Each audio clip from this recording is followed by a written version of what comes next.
Pues muchas gracias a todos y si es apasionante las enfermedades raras en el contexto internacional, no lo es menos la siguiente mesa que viene a hablarnos sobre retos del sistema para el acceso, para garantizar el acceso a esos ansiados medicamentos huérfanos y tratamientos que tantos niños, niñas y adultos con enfermedades frecuentes necesitan.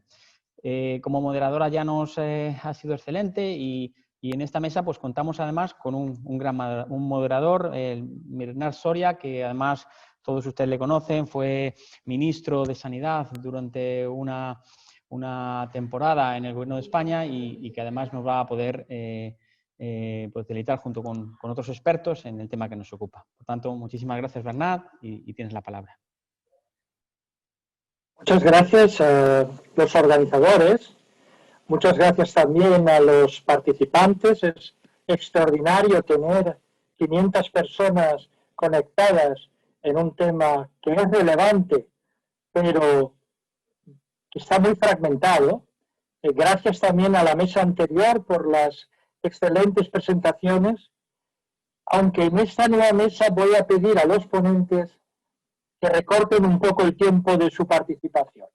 Si pueden mandar un mensaje claro y contundente, hablar un poco más despacio, porque algún asistente decía, no hablen tan deprisa, por favor, y vocalizar nos ayudará a todos. Para quienes no me conozcan, mi nombre es Bernat Soria, soy médico e investigador y soy catedrático en la Universidad Miguel Hernández de Elche y también de Medicina Regenerativa en la Pablo de Olavide. Mi campo de trabajo son las terapias avanzadas, pero igual que ha ocurrido con muchos investigadores en todo el mundo, mi campo de trabajo ha pasado a ser la COVID, y ver qué puedo hacer o qué podemos hacer para ayudar en un momento tan crítico. Está claro que yo tengo un compromiso en absoluto relacionado con ningún problema personal ni familiar, es un compromiso ciudadano con las enfermedades raras. En mi etapa de ministro no solamente creé el CIBER de enfermedades raras, sino que favorecí algunas de las políticas europeas que se pusieron en marcha. Tenemos un panel extraordinario, tenemos un panel que consigue concentrar desde la psiquiatría y la experiencia en crear startups biofarmacéuticas o la bioética y los derechos humanos y la defensa del acceso al medicamento, a aspectos técnicos de la farmacia, sobre todo de la farmacia hospitalaria y, como no, digamos, dos personas, Manuel Pérez Martínez, a quien conozco desde hace años y que es un colega presidente del Colegio de Farmacéuticos de Sevilla y muy comprometido con las enfermedades raras y ha ocupado todos los cargos que existen y si conseguimos llegar al final, el broche de oro es la directora de la Agencia Española del Medicamento, María Jesús Lamas, una persona realmente muy valiosa y en una etapa en la cual la Agencia Española del Medicamento está jugando un rol extraordinario en una situación tan crítica como la que estamos viviendo y preocupándose, por supuesto, no solo por la COVID y las vacunas y las terapias y los 1000 proyectos que hay en marcha y los medicamentos, sino de asegurar la tranquilidad de tener buenos medicamentos, medicamentos seguros, medicamentos efectivos, medicamentos que protegen y, a ser posible, curan a los ciudadanos. Aquí, sin más dilación, quiero darle la palabra a nuestro primer ponente, Jorge Capapey, es presidente de AELMU, que ustedes conocen muy bien, tiene una especialidad de psiquiatría y además añade la experiencia de haber creado una startup biofarmacéutica. Jorge, tengo que disculparme antes de empezar, si puedes hacerlo en 15 minutos, así tendremos un pequeño debate. Yo te avisaré cuando veo que estás llegando. Por favor. Perfecto, pues muchas gracias, ilustre moderador. Creo que me piden compartir desde mi lado la presentación. No sé si se me escucha bien, los panelistas si me pueden confirmar? Sí, perfecto. Pues permítanme que les comparta y comparto con el profesor Soria la necesidad de ser breve y conciso y tener tiempo para las preguntas, que es lo que tiene más enjundia. Pero no puedo... Perdone un segundito. No se me está viendo, entiendo yo, entrada a la presentación, sino que parcialmente, ¿correcto? Ahora, perfecto. Pues como les decía, me permitiré la osadía de perder medio de los minutos que me corresponden. Primero agradecer a Degenes por la invitación, así como a la UCAM, y además pues comunicar que yo personalmente pues echo de menos Murcia y el Monasterio de los Jerónimos, que tan buenos recuerdos nos trae estos encuentros internacionales cada año. Y además pues haciendo mención a que es su número 13 y que esperemos que sea un número de buen augurio y de un mal augurio para los presentes. Alba, en la presentación anterior, ha hecho mención en repetidas ocasiones al reto del acceso en los medicamentos, ¿no? Y ha dicho algo que además tiene mucha razón, que si finalmente toda la investigación y el desarrollo pues no acaba llegando al paciente y a la cabecera del paciente, pues no se convierte en innovación. Puede ser que hayamos aumentado nuestro conocimiento, pero realmente no hemos contribuido en el fin último, que es el desarrollo de soluciones diagnósticas y terapéuticas para los pacientes que tienen necesidad de ellas, ¿no? La presentación la voy a centrar un poquito en España, porque es donde me siento más cómodo, pero ya verán que con algunos matices el reto servirá para trasladarlo a la situación europea y el resto del mundo. Ciertamente son diferentes contextos, pero ya verán cómo es fácil ligarlo, partiendo de un ejemplo como el español, que es ilustrativo del reto. Únicamente presentarme, que hoy estoy aquí representando a Elmu. Yo trabajo en Alnylam, es un laboratorio pequeñito biofarmacéutico de RNA interferencia, pero hoy represento a un grupo de laboratorios, 19 bajo la asociación llamada Elmu, que es la Asociación Española de Laboratorios de Medicamentos Huérfanos y Ultrahuérfanos, y que no todos, porque hay algún laboratorio de mayor tamaño, pero en su mayoría está compuesto por laboratorios pues, medianos y pequeños, que en muchos casos pues, están haciendo la transición de ser una compañía de investigación y desarrollo pues, a llevar la innovación y llevar estos fármacos a la cabecera del paciente. Y no voy a explicarles lo que es un medicamento huérfano, porque si no probablemente no estarían aquí, pero sí que al menos refrescar que muchas veces nos referimos únicamente a su prevalencia, y para que un medicamento sea huérfano se debe dirigir a una enfermedad que, además de ser muy poco prevalente, sea grave y progresiva y le causa al paciente una disfuncionalidad o un riesgo vital, y además que no tenga una cura o un diagnóstico apropiado. Y esas dos características veremos que son pues más importantes, si cabe, que el hecho de que sean baja prevalencia. Estamos hablando de pacientes con una alta necesidad médica no cubierta actualmente. El interés, obviamente, de la industria en los medicamentos huérfanos pues deriva de lo que es la competencia básica de nuestra industria, que es el hecho de investigar, y ahí donde es más acuciante es donde las necesidades no están cubiertas, y además pues la posibilidad de ver que esa investigación pues sea viable económicamente y permita a las compañías ser sostenibles. Lo cual lleva pues, a la creación de nuevas compañías especializadas o compañías de mayor volumen que se especializan y se enfocan en el área de los medicamentos huérfanos y las enfermedades minoritarias.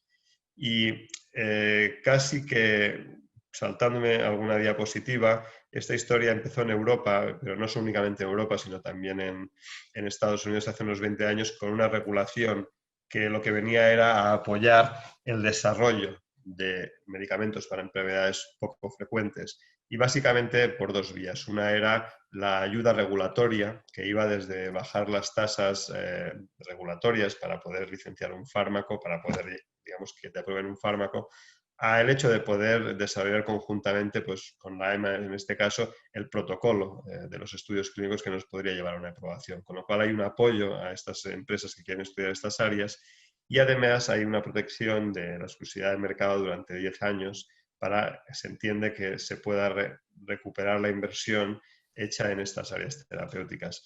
Y bueno, es la historia de un éxito. Enfermedades que hasta hace 20 años pues ni siquiera estaban reconocidas, pues en estos últimos años pues 169 medicamentos pues con designación huérfana se han aprobado en la EMA, con un número muy importante de ensayos clínicos y de generación de conocimiento alrededor de esas enfermedades. Y no únicamente ha sido una cuestión a nivel de la industria farmacéutica, sino los planes nacionales de enfermedades raras o las redes europeas de referencia se han unido a este ecosistema donde realmente han ido trayendo innovación para los pacientes con enfermedades minoritarias en esos últimos 20 años. El desarrollo de medicamentos huérfanos tiene unas características, es común con el desarrollo de los medicamentos dentro del entorno regulatorio de la industria farmacéutica, pero tiene algunos elementos que son pues, particulares, ¿no? Entre ellos pues, son enfermedades menos conocidas y cuando uno conoce menos una enfermedad pues siempre le resulta más complicado el poder abordarla terapéuticamente. No únicamente es un poco conocimiento generado, sino a veces pocos especialistas con conocimiento sobre la enfermedad, con poca capacidad de realizar diagnósticos certeros sobre la enfermedad o en etapas tempranas de la enfermedad. Y son proyectos que les cuesta mucho llevarse a cabo a nivel de ensayos clínicos porque hay que buscar pacientes en muchos países, suelen ser estudios con 100 centros en 20 países para acabar enrolando a 120 pacientes. Tiene cierta complejidad en su desarrollo y pues requieren un esfuerzo de inversión y de tiempo pues considerable para poder desarrollar una terapia. Cuando aquí decimos un desarrollo incierto puede tener una connotación negativa, pero yo siempre digo, ¿no?, que al final es como hacer camino en la nieve. El primero que abre la senda pues es muy complicado porque no sabes si debajo llevas un lago con hielo o qué hay en lo que estás pisando, y por lo tanto ese es el símil que hacemos a veces, el que es desarrollar por primera vez una terapia en una enfermedad minoritaria, ¿no? Pues es una empresa de pioneros con una cierta complejidad y además un esfuerzo durante años, tanto financiero como de recursos humanos. Nosotros consideramos como asociación que este microcosmos de empresas de investigación han tenido un impacto positivo e importante al haber desarrollado un número de terapias significativas. Sigue siendo el reto el desarrollar terapias. El número de enfermedades minoritarias que hoy en día se abordan pues muy pequeños respecto al total de enfermedades minoritarias existentes y por lo tanto pues se han dado pasos, pero todavía hay mucho camino por recorrer. Pero ya hay otros retos que van tomando también con fuerza, ¿no? Yo creo que se ha hablado de la equidad, del acceso a los medicamentos, que es ciertamente un elemento, y creo que Alba también ha dicho y el cómo ligar pues, la necesidad de recompensar esta inversión en innovación con la sostenibilidad del sistema y el hecho de que pues, ahora que empiezan a venir muchos de estos medicamentos, cómo podemos encajarlos e incorporarlos al sistema. Yo además añadiría lo más rápidamente posible y de la manera más eficiente posible entre todos los actores implicados, ¿no? La fotografía de España, y igual le voy a dedicar un par de minutos aquí, dista de ser la ideal. Si nos fijamos, de los 154 fármacos con designación ya aprobados por la EMA, baila un poco con la cifra de antes de 169, no les sabría decir realmente dónde baila, pero sobre los 154 fármacos aprobados por la EMA, en España tenemos disponibles pues aproximadamente la mitad. Y están disponibles aproximadamente la mitad, en principio porque en un número importante de ellos no se ha llegado a un acuerdo o no se ha llegado todavía a un acuerdo para la financiación. Vemos que el 54% de los medicamentos que han pedido un código nacional en el país, es decir, que han manifestado su voluntad por lo tanto, comercializarse en el país, pues únicamente un 54% de ellos se han logrado comercializar. Apuntaré algunas ideas, pero pienso que es parte del debate y por eso también me interesaría acabar antes mi parte y que pudiéramos tener tiempo para hablar del porqué de esta situación que no es la ideal y en la que creo que cuando hablamos pues por separado con todos los actores, sean la administración o los pacientes o los médicos o la industria farmacéutica, pues nadie está absolutamente satisfecho con cómo sale la fotografía de este país en España, que ya digo, después cuando lo miramos, pues es una situación que repercute en muchos países europeos, desde algunos países como Alemania o Francia, donde hay un acceso a un número importante de terapias, a otros países más en el rango como España o más allá países de la Europa del Este, donde realmente este acceso pues, está más limitado que en otros países, ¿no? Y en España, además, concretamente, pues también lo que se ha visto es que en el último periodo del 2018-2020, cuando el número de innovaciones ha venido con una cierta regularidad, pues la verdad es que las aprobaciones que estamos observando pues, distan también de ser las óptimas. De hecho, perdonad que minimizo nuestras caras porque no puedo ver la parte derecha, pero de los códigos nacionales que se pidieron en el 2018, únicamente el 39% pues, tiene una financiación, y de los que se pidieron en el 2019, únicamente el 17%. El resto, este 83% de los códigos nacionales pedidos el año pasado, que todavía no están disponibles en España, pues se deben a un tiempo prolongado de decisión, con múltiples actores implicados, o a una decisión negativa de financiación. Contribuyen ambos factores, pero sí que es cierto que pues la situación en los últimos años pues, ha venido, si acaso, representando un mayor reto para el acceso de la innovación y para que los pacientes tuvieran esta posibilidad de beneficiarse, ¿no? Y obviamente, pues en el año 2020, con el impacto del COVID, pues esto, si acaso, todavía ha hecho más que deteriorarse los tiempos y las posibilidades de acceso. Estas son un poquito las conclusiones de lo que estábamos explicando. Nosotros pensamos que ha habido una incentivación del desarrollo por el marco regulatorio, pero que esta incentivación del desarrollo no ha venido acompañada de una estrategia de financiación y de incorporación al sistema, y la parte de precio y reembolso no ha estado tratada dentro de esta incentivación, que la industria farmacéutica ha sido motor de campos, del avance en este campo en cuanto a innovación, pero que se necesita un entorno estable para que las inversiones que se den en la industria farmacéutica pues, sean razonablemente rentables para los inversores que en ella se establecen, y que, teniendo en cuenta que una inversión importante y un tiempo de desarrollo importante siempre genera la necesidad de que al menos haya una cierta estabilidad en la expectativa sobre la innovación que se está dando. Yo siempre digo lo mismo, no toda la situación actual que pueda repercutir en una percepción negativa de inversión no va a afectar a aquellos tratamientos que están ya en vías de aprobarse o que se han aprobado hace 2 años, sino en todos aquellos miles de pacientes, de cientos o decenas de enfermedades en las cuales igual no se producirá esa inversión y por lo tanto no se podrá seguir avanzando, ¿no? Creo que es también posición de AELMU un sentido integrador y de colaboración entre todos los actores relevantes. Creo que la situación necesita de que todos los actores se sienten en la mesa y puedan idear y llegar a acuerdos sobre cómo se puede hacer llegar esta innovación al paciente lo antes posible y de la manera más eficiente posible.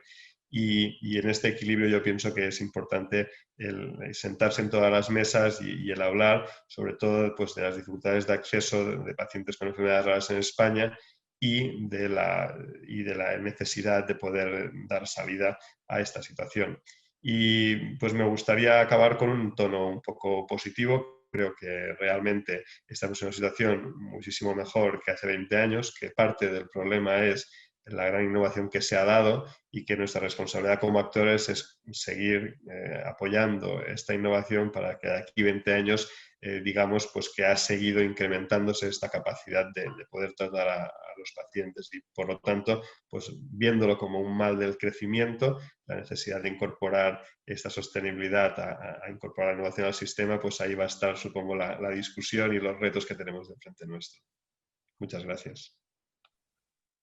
Muchas gracias, Jorge, por esta presentación realista y a su vez prometedora acerca de las posibilidades de interacción necesarias entre la industria farmacéutica, especialmente la que está motivada con medicamentos dirigidos a enfermedades con baja prevalencia, y la búsqueda de soluciones para el acceso al medicamento. El siguiente punto de vista lo va a presentar Fernando Losana. Es un licenciado en Derecho con una especial cualificación en bioética y en la defensa de los derechos humanos, incluyendo el medio ambiente, etc. El acceso al medicamento es uno de los temas que podríamos colocar, no está aún, pero dentro del catálogo de los derechos humanos, y incluso en el título hay un cierto atrevimiento diciendo la vía judicial para alcanzarlo.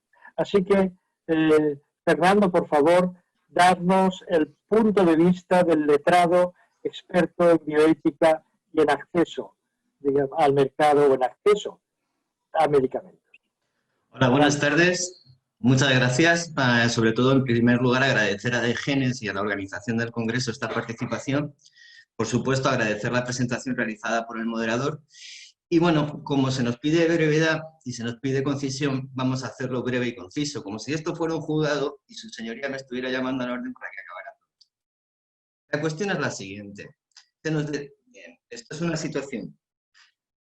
Les voy a plantear como si fuera una charla, como cuando hago activismo en materia de derechos humanos, pues de hecho dejo mi doctorado en nuevas tecnologías para centrarme en un curso de formación en el Tribunal Europeo de Derechos Humanos para seguir trabajando en estas vías. Y les cuento lo siguiente. Bien, empezamos a sospechar que existe algo raro, que pasa algo, generalmente a nuestro hijo, a nuestra hija, le sucede algo. También a mayores, pero vamos a hablar de menores porque son los casos que más he vivido. Y de pronto, bueno, pues pasa algo. Y ese algo conlleva una serie de pruebas clínicas. Han estado hablando los panelistas 4 o 5 años para encontrar un diagnóstico. Este diagnóstico es una enfermedad rara. La enfermedad rara, el equipo médico nos dice que es una enfermedad que le afecta a muy pocas personas, la cuestión de la prevalencia, que afecta a la integridad de la persona, que puede ser potencialmente mortal en la mayoría de los casos y que por ahora, hoy por hoy, no tiene ningún tipo de cura. Pero sí que nos dicen algo. Nos dicen que existe un medicamento que está en fase de investigación, que ellos creen que es interesante que se pudiera probar ese medicamento en nuestra persona afectada, y por tanto, digamos que nos lo sugiere como una posible vía, que es lo que nos genera una esperanza para poder abordar esta situación tan crítica que afecta a la persona enferma y, por supuesto, a todo su entorno, tanto familiar como social. Bien. Nos dicen que, bueno, que esto se puede hacer por una regulación que existe en el derecho español, que se llama el derecho de acceso de usos especiales, de acceso a medicamentos, que se llama uso compasivo. Y claro, bueno, ahí estamos, uso compasivo. Nos explican que para esto se requiere un informe clínico por parte del equipo médico tratante dentro de su libertad de prescripción, porque esto me lo han puesto en duda en algún juzgado, que también exista, por supuesto, el consentimiento de la persona afectada o sus representantes, y que exista disposición por parte del laboratorio farmacéutico o del comercializador para ponerlo a disposición de esta situación a un coste cero, compasivo, y que con todo eso podemos irnos a la Agencia Española del Medicamento a solicitar la autorización para el acceso. Pues muy bien. En esta situación, en cuestiones de normalidad pura y absoluta, vamos y pedimos, se puede pedir ese acceso. Esta es la normalidad. Esta es la normalidad y en algunos casos, pues evidentemente, se produce esta normalidad. La Agencia Española, en su capacidad que tiene a través del Real Decreto 1015/2009, puede autorizar o denegar ese acceso. Yo hasta la fecha no conozco ninguna autorización, ninguna denegación de acceso. Puede ser que existan, pero no era el objeto de esta ponencia, porque el objeto de esta ponencia no trata de la normalidad. Más bien trata de la anormalidad. Y esa anormalidad se produce en el momento en que cuando nosotros, clientes, familias, personas, entramos en esta situación, nos encontramos con lo siguiente. Ese uso compasivo o uso de medicamento extranjero, y luego haremos la distinción, requiere que previamente haya sido verificado por una comisión terapéutica, bien sea dentro del seno del hospital o bien sea un órgano administrativo, que son los que deciden cómo se realiza esa situación. Y entonces, a partir de su valoración, se produce el acceso o no a este medicamento. ¿Qué pasa? Que estos medicamentos, como bien saben todas las personas que están en este congreso, tienen un coste muy elevado. Y entonces aparece lo que se denomina el eufemismo medicamento de alto impacto. El medicamento de alto impacto lo que viene a significar es que básicamente para el coste del medicamento y el resultado que pueda producir, el coste es excesivo. porque va destinado a muy pocas personas y además recordemos que este tipo de medicamentos generalmente no curan, simplemente producen un retardo en la progresión, una mejora en la calidad de vida, pero no. ¿Qué pasa? Que aquí entramos con la cuestión, es una cuestión muy curiosa, del coste y la eficacia. Esta situación es muy llamativa porque las designaciones de estos medicamentos huérfanos se realizan en Europa. Se realizan en Europa a través de un proceso centralizado. Ese proceso centralizado participa la Comisión Europea, participa la Agencia Europea del Medicamento y, por tanto, como es propio de la Comisión y propio de las instituciones europeas, son esas instituciones las que determinan su perfil de seguridad, su eficacia y la forma de usar. Pues hasta aquí vamos bien, lo normal en estas situaciones. Pero ¿qué pasa? Que en estas comisiones, como hablar de dinero en este tipo de enfermedades queda muy feo, lo que hacen es que dicen, o lo que se realiza desde mi punto de vista es llevárselo al tema de la eficacia, y en el tema de la eficacia empezar a poner pegas porque resulta que este medicamento no habrá demostrado su eficacia, porque la eficacia es muy baja, etcétera. Estos criterios de eficacia, analógicamente, los empleáramos en las vacunas COVID. ¿Qué pasa? Que una eficacia de menos del 90% no sirve, que la de AstraZeneca tiene un porcentaje y la otra tiene otro, y son dispares y por tanto una sí y otra no. No, perdonen ustedes, estamos hablando de otra cosa, estamos hablando de que una autoridad europea ha producido un acto administrativo europeo por el cual autoriza tanto ese medicamento como medicamento huérfano por las ventajas que conlleva para la investigación, así como su comercialización en Europa. Por tanto, llega la comisión, me da igual, la comisión hospitalaria, la comisión regional, y de pronto determinan que no se autoriza ese acceso a ese medicamento. Este caso, en un caso muy significativo que llevo últimamente, se ha producido así. Resulta que en el marco de un ensayo clínico, de un estudio clínico, participó una serie de personas, entre ellas una persona a la que represento actualmente, que recibe una medicación en fase de experimentación, un medicamento huérfano, y que durante un tiempo, pasa al uso compasivo, el que nos recomienda el equipo médico tratante a coste cero. Pero se da la circunstancia que cuando ese medicamento obtiene una autorización de comercialización en la Unión Europea, resulta que ese medicamento, que antes era a coste cero, y a esa persona a la que represento se le administraba, desde el momento que hay que adquirirlo, se cesa en ese suministro del medicamento a esta persona. Ahí está la cuestión de la culpa. Esa situación, porque vienen a decir que no existen evidencias clínicas, realmente no lo entiendo, porque yo le presenté 25 trabajos distintos dentro de mi limitación como letrado, 25 trabajos distintos publicados en Internet sobre la eficacia del medicamento, y entonces indican eso, no es eficaz. Bien, ¿qué hacemos aquí?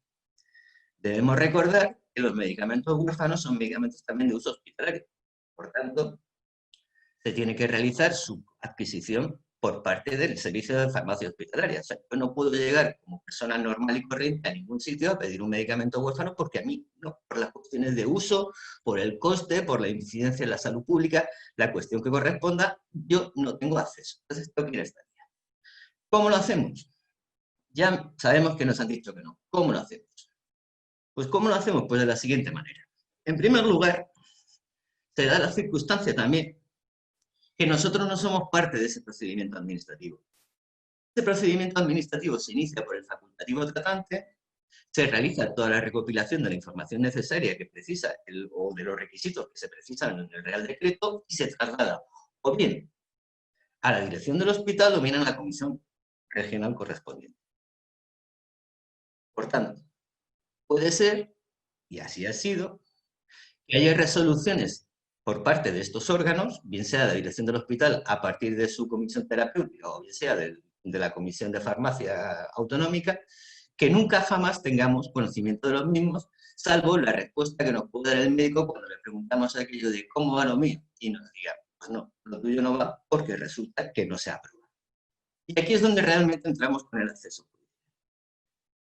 Ante esta situación, caben dos posibilidades que son las que estamos planteando en los distintos procedimientos. Una de las primeras posibilidades que utilizamos es la vía de requerir a la administración que nos comunique, porque somos parte interesada, que nos comunique el resultado de su valoración y, en este caso, la denegación para la tramitación del acceso al medicamento ante la Agencia Española.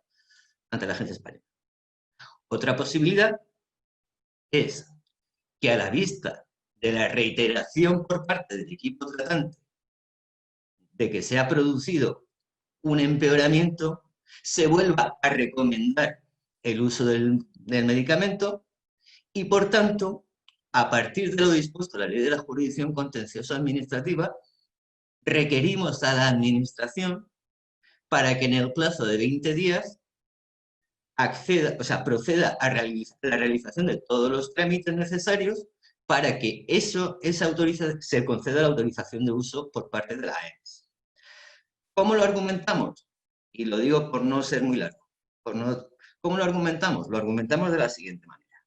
En primer lugar, entendemos que esta situación viola, como decía el ponente, y sí, aquí sí que entra ya la cuestión de los derechos humanos, viola el derecho a la vida.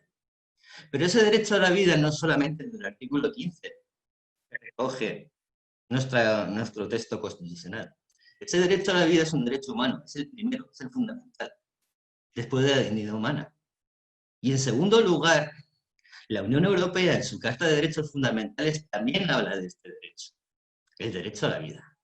Por tanto, ya tenemos la primera situación. Le exijo que proceda a la instauración, puesto que esta situación altera o vulnera el derecho a la vida y a la integridad de la persona enferma.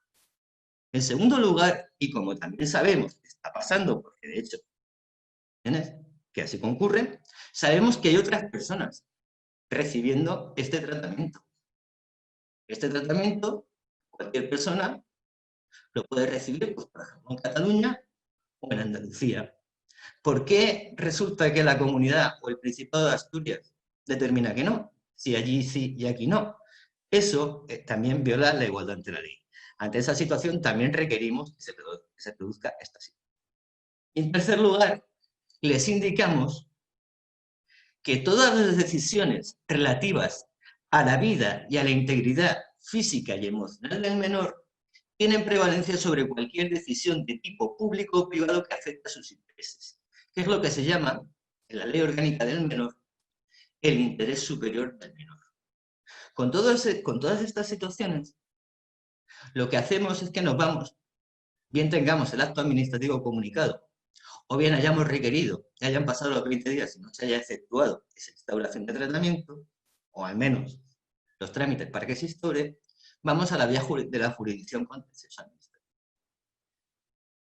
La jurisdicción contenciosa administrativa, en este caso, a pesar de que en alguna comunidad autónoma me han dicho que este tipo de medicamentos son prestaciones de seguridad social, y eso, ese abogado sabrá lo que dijo, a pesar de eso, es la que tiene que conocer de esta situación. Primero, porque si es una resolución de un órgano administrativo, se impugna ante la jurisdicción contenciosa administrativa.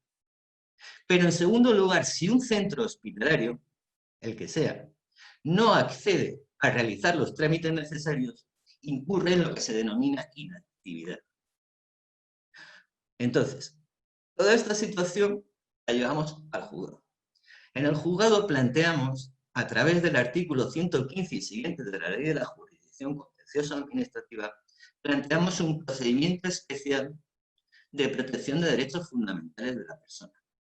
Y ahí es donde le volvemos, pero ya con un poco más de hondura, a plantearle a su señoría o a sus señorías, a plantearle así. Mire usted, esta persona está enferma. Esta persona tiene una posibilidad de ir paulatinamente degradándose en su calidad de vida en este sentido. Lo acreditamos habitualmente con la declaración testifical del equipo tratante, con los informes médicos, incluso con otros médicos o médicas que participan en estos procesos en otros lugares. Y les hacemos ver que el derecho a la vida no es el derecho que hemos pensado siempre, a que no te fusilen, o que no tengamos que el derecho a la vida es el tema del aborto, como hizo hace ya muchos años nuestro Tribunal Constitucional. No. Estamos hablando que queremos mantener una calidad de vida, que queremos mantener una situación donde se produzca digamos, una evitación de esa degradación de la persona, que solamente podemos, en este caso, entender que se puede realizar a través de la instalación de ese tratamiento. Pero además, como tenemos los problemas de coste y eficacia, los problemas de equidad, la visión igualitaria, la visión utilitarista de estas cuestiones, lo que planteamos también es una posibilidad de decir, oiga, pero no es que se lo exija porque lo venga en la ley, sino porque también quiero ejercitar el derecho a probar. El derecho a probar es que yo pruebo ese medicamento para ver si me funciona o no. Me funciona, perfecto. Si no, no vamos a seguir por la cuestión de los costes y por las cuestiones que implica toda esta situación. Esto se lo planteo abiertamente a las personas a las que represento, en este caso sobre todo a los padres. ¿Vale? Decirles, vamos a probar, a ver qué pasa. ¿Qué funciona? Fernando, te has pasado ya 2 o 3 minutos y estamos entusiasmados con lo que nos estás contando, todo hay que decirlo. Bueno, ¿Puedes termino. colocarnos el último mensaje, por favor? Sí, termino. Entonces, derecho a la igualdad. Si lo ponen en una comunidad autónoma, quiero esa igualdad. Pero es que si ese medicamento está comercializado en Francia, yo quiero ser igual que cualquier ciudadano francés que tiene ese acceso porque me lo garantiza la Carta de Derechos de la Unión Europea. Pero es que además, si esta persona es una persona menor de edad, esta persona tiene prevalencia sobre cualquier situación, porque al final eso es lo que nos convierte en una sociedad humana de verdad, donde cuidamos de los nuestros, de nuestras personas, de nuestros menores, de nuestros mayores, y por tanto lo que pretendemos con estas acciones es dotar a esas personas de la calidad de vida necesaria para que ojalá algún día encuentren un tratamiento que al final pueda curar su enfermedad. Muchas gracias. Muchas gracias, Fernando, por esta apasionante comunicación, que yo te pediría que lo publicases, porque así nos darías acceso a los demás a estos mecanismos. Y pasamos al tercer ponente, a José Luis Poveda Andrés, que es doctor en farmacia por Valencia, es el responsable de Farmacia Hospitalaria de la Fe. No te puedes imaginar, perdón, no se pueden ustedes imaginar lo que eso significa en términos, no voy a leer ahora el listado de trabajos publicados y premios, porque lo que queremos es oír su ponencia. Pero sin lugar a dudas es la persona que tiene la experiencia y la cualificación para orientarnos sobre cómo se puede gestionar la farmacia hospitalaria, la farmacoterapéutica, el medicamento huérfano. José Luis, por favor. Se oye, ¿no? Se oye perfectamente. Vale.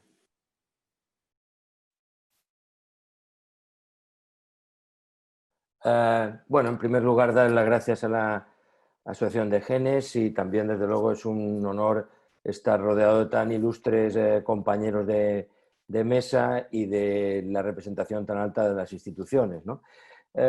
Bueno, yo, a pesar de la presentación de Bernard, que seguramente es propia de que somos de la misma comunidad autónoma y del cariño que nos tenemos, en realidad la primera afirmación es que cuanto más pequeño es el bosque, más grande es la liebre, ¿no? Y hoy han aparecido grandes instituciones, organismos europeos, así que yo me voy a centrar en algo que es más micro, que es el hospital, y algo más micro, que es el propio servicio de farmacia, ¿no? Y la verdad es que es tremendamente novedoso, ¿no? La posibilidad de tener medicamentos para enfermedades raras. Ya ha salido aquí los nuevos conocimientos, las nuevas técnicas de genética, nuevos abordajes terapéuticos, ¿no? Así que tenemos, yo diría, la gran fortuna de esta década prodigiosa en la aparición de medicamentos para enfermedades raras, ¿no? Pero hay algún aspecto que quizá debemos profundizar, y es que lo que se aprueba por la Agencia Europea del Medicamento, incluso lo que se aprueba por la Agencia Española del Medicamento, no siempre se financia y por lo tanto no siempre se comercializa, ¿no? Y tenemos resoluciones de no financiación de medicamentos que realmente impiden el acceso a los tratamientos a través de los servicios públicos, como así lo determinan diferentes resoluciones enviadas del propio Ministerio de Sanidad sobre el acceso a estos medicamentos con fondos públicos, ¿no? En definitiva, estamos en una situación compleja, yo creo que con dos características que han salido, ¿no? La elevada incertidumbre sobre la eficacia y efectos adversos, más allá de la aprobación que se produce en una agencia, y un elevado impacto económico, ¿no? Así que estamos en una situación, yo creo que de tormenta casi perfecta, ¿no? Y hay muchos problemas, se han señalado aquí sobre el acceso y la equidad, ¿no?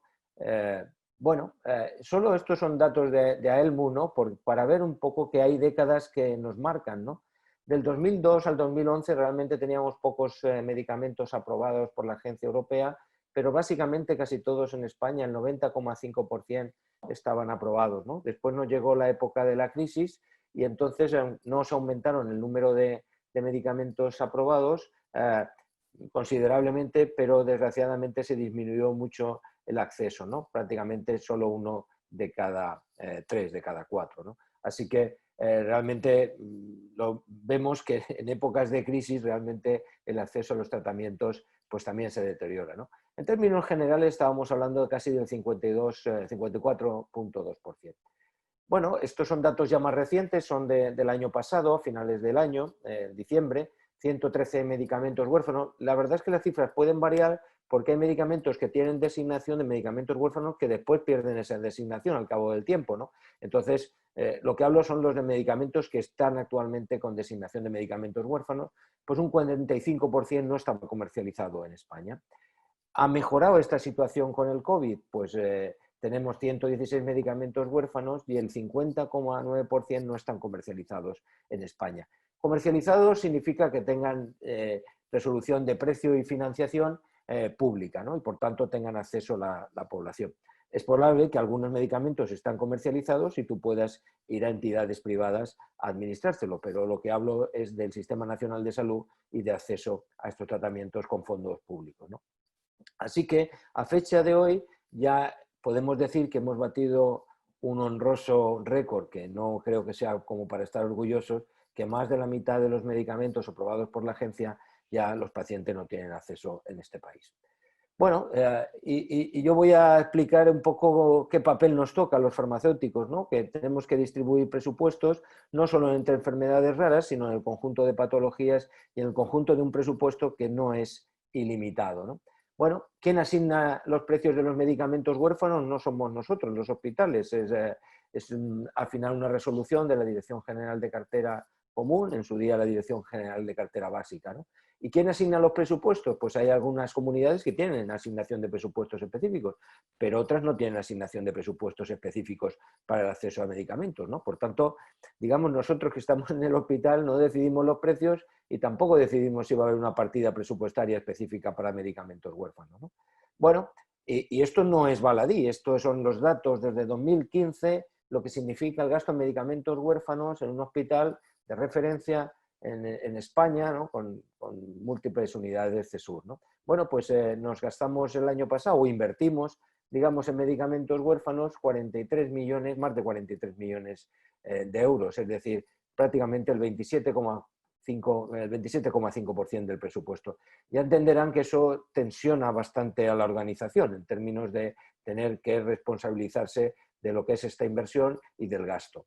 Así que el sistema nos presiona, desde luego muchas veces nos sitúan aquí al farmacéutico como el doctor no, porque les tenemos que decir esto no está autorizado, esto no está comercializado, esto no tiene resolución de financiación pública o esto no lo podemos comprar porque no existe ninguna actuación administrativa que nos permita ese acceso al medicamento.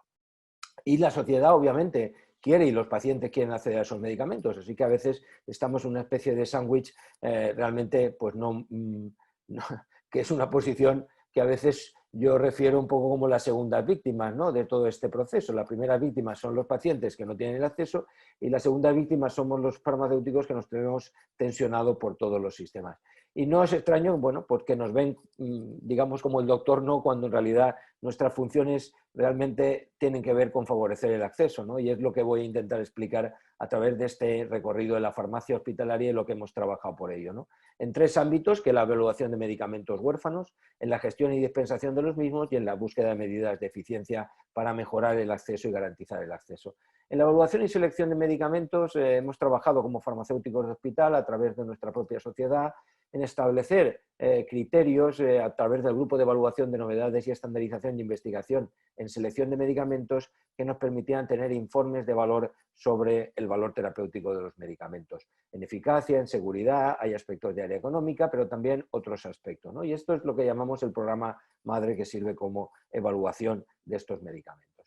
Pero hay que reconocer también, ¿no?, que a veces se confunde el término de igualdad con el término de equidad y no es exactamente lo mismo. Los primeros que han confundido quizá este término fue esta aproximación utilitarista del coste por ABAC, ¿no?, que es el paradigma, el modelo NICE, ¿no? Nosotros no tenemos un umbral de eficiencia, por tanto nadie nos dice si superamos o bajamos ese umbral de eficiencia, pero es verdad que muchas veces se acaba acudiendo como un punto de referencia para la evaluación al propio, ¿no? Bueno, pues en realidad la razón del coste-efectividad incremental, pues hay que plantearse si esto es un elemento de ayuda o no ayuda a la toma de decisiones. Bueno, el propio NICE dice que el 7,5% de los ciudadanos consideraron justo evaluar los medicamentos huérfanos de forma diferente a las terapias dirigidas a enfermedades prevalentes. Es decir, no podemos utilizar la misma vara de medir para todo.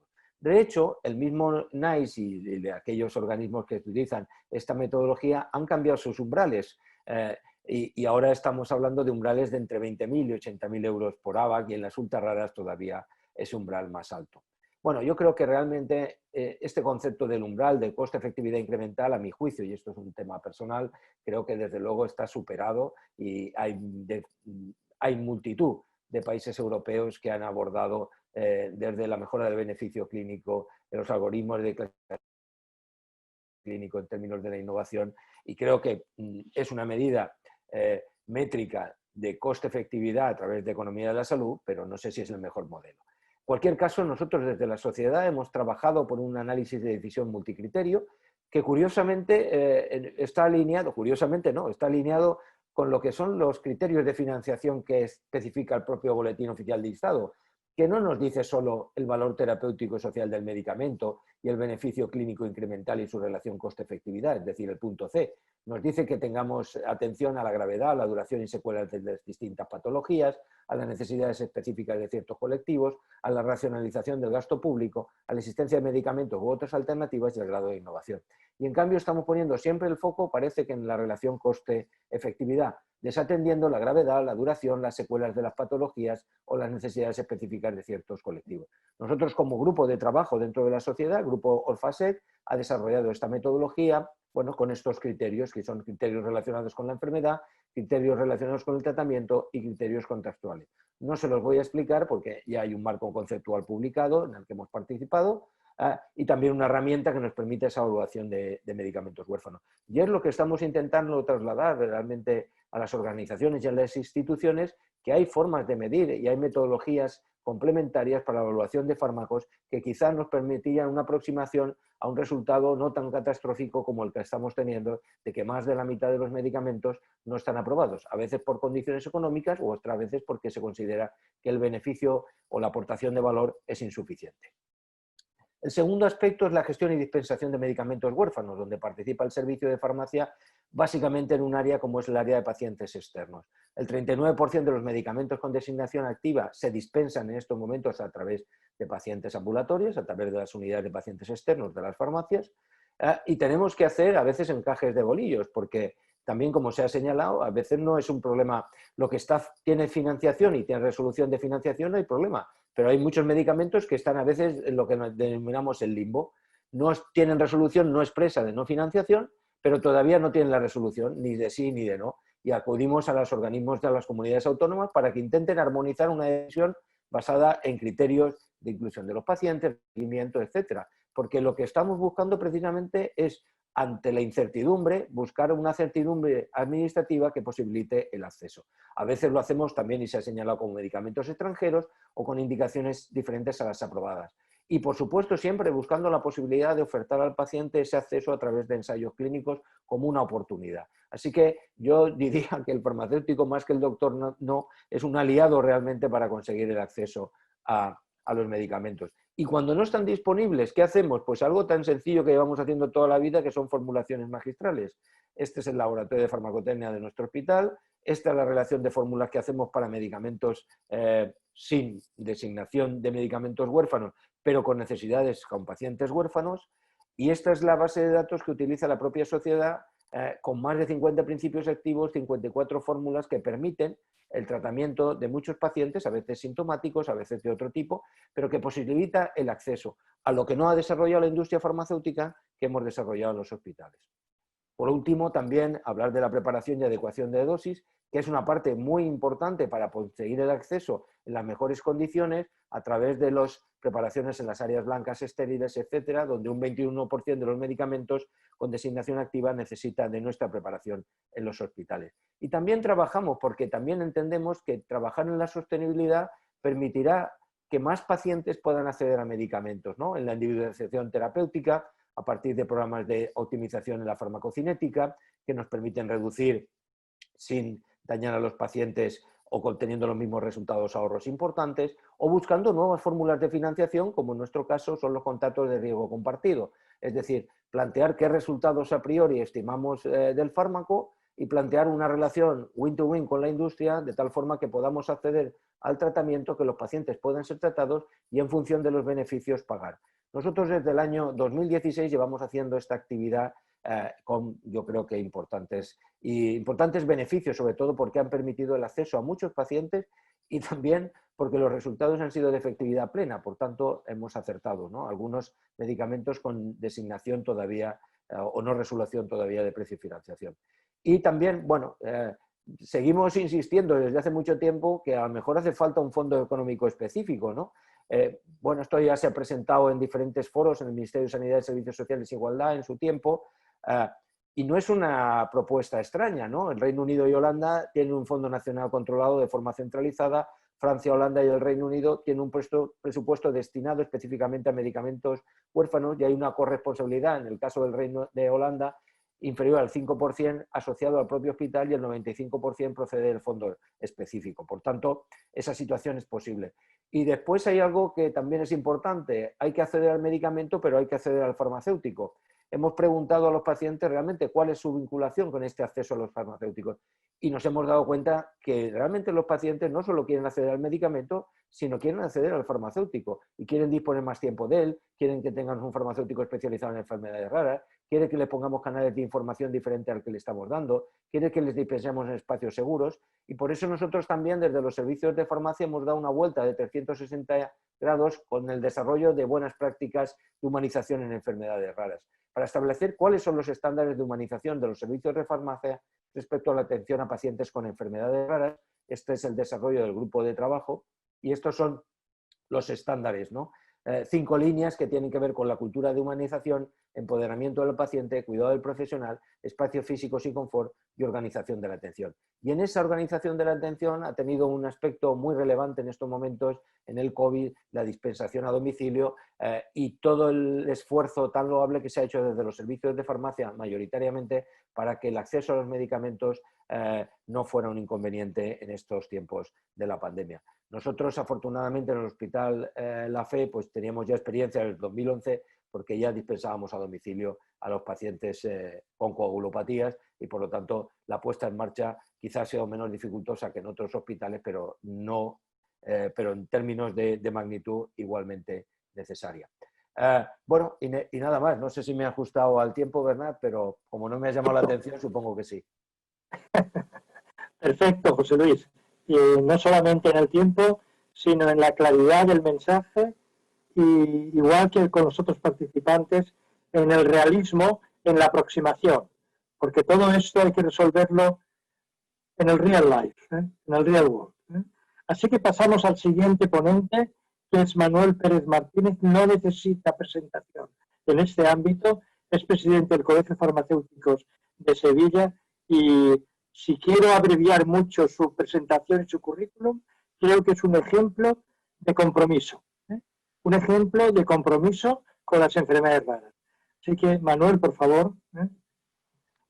Pues muchas gracias, Bernat, y muchísimas gracias a la organización por primero por la organización de este magnífico congreso virtual. No nos podemos dar un abrazo y no podemos disfrutar del contacto paciente facultativo, paciente médico, paciente farmacéutico, pero bueno, quedamos emplazados para otra fecha. Y sobre todo, Bernat, muchas gracias también a ti. Es un placer que esta mesa la moderes tú. Solamente una puntualización. Mi segundo apellido es Fernández. Lo digo para que no se enfade la familia de mi madre. Pero bueno. Perdona. No te preocupes. Son las cosas del directo, que se diría. Bernat, un abrazo. Bueno, pues vamos a comenzar, ya que mi ponencia habla de aspectos sociales, vamos a empezar definiendo lo que son personas vulnerables, ¿no? Y son aquellas personas que carecen del poder, la inteligencia, la educación, los recursos, la fuerza u otros atributos necesarios para proteger sus propios intereses. Y ahí entran de lleno, por supuesto, los pacientes afectados por enfermedades raras y sus familias, que necesitan una discriminación positiva y soluciones urgentes a sus problemas. Porque detrás de cada enfermedad rara hay personas que tienen deberes y, por supuesto, derechos. Y estos derechos a veces no son respetados por quienes les exigen el cumplimiento estricto de las reglas y de las leyes sociales. Pero también detrás de estas enfermedades raras lo que hay son familias, y familias en muchos casos con todos sus miembros dedicados a cuidar al afectado, sin ayuda, sin días, sin noches, sin festivos, sin vacaciones, sin descanso. Y esto tiene un grandísimo impacto social y económico en los afectados y sus familias. Detrás de cualquier enfermedad crónica o grave, las enfermedades raras lo son, hay siempre tres vertientes. Una vertiente es la física o orgánica, que son las manifestaciones clínicas, la sintomatología, el deterioro que sufre esta persona, pero también una vertiente emocional, que son las incertidumbres que se crean ante la ausencia de tratamientos y de soluciones, ante el desconocimiento de la historia natural de muchas enfermedades raras, y los pacientes y sus familiares empiezan a ser conscientes de que todo ha cambiado y ya nada será igual. Y después también hay una vertiente muy triste, que es la vertiente social. Es la discriminación, la inequidad, el abandono, la exclusión social y de los sistemas sanitarios, y sobre todo el estigma y la ausencia de soluciones. Y nos encontramos con las injusticias de las enfermedades raras. La primera injusticia es tener una enfermedad rara con pocos pacientes. La segunda injusticia es que estamos en una sociedad que ha asumido que no se disponga de determinados medicamentos porque están destinados a un grupo reducido de pacientes, olvidando, como he dicho antes, que son personas. Y la tercera injusticia es que se encuentran los pacientes con trabas burocráticas para acceder a los medicamentos porque son caros. Don Albert Llobel, persona a la que yo admiro, a pesar de que falleció con 51 años, médico, fundador del Foro Español de Pacientes, decía en el transcurso de su enfermedad: yo ya acepto que no me curen, pero me costaría aceptar que no me cuiden. Y es que la mayor parte de las patologías, hablaba el doctor Llobel, no se curan, se controlan. Y en el campo de las enfermedades raras, el 99% no se curan. Y la pregunta que me hago es ¿cuántas se controlan realmente?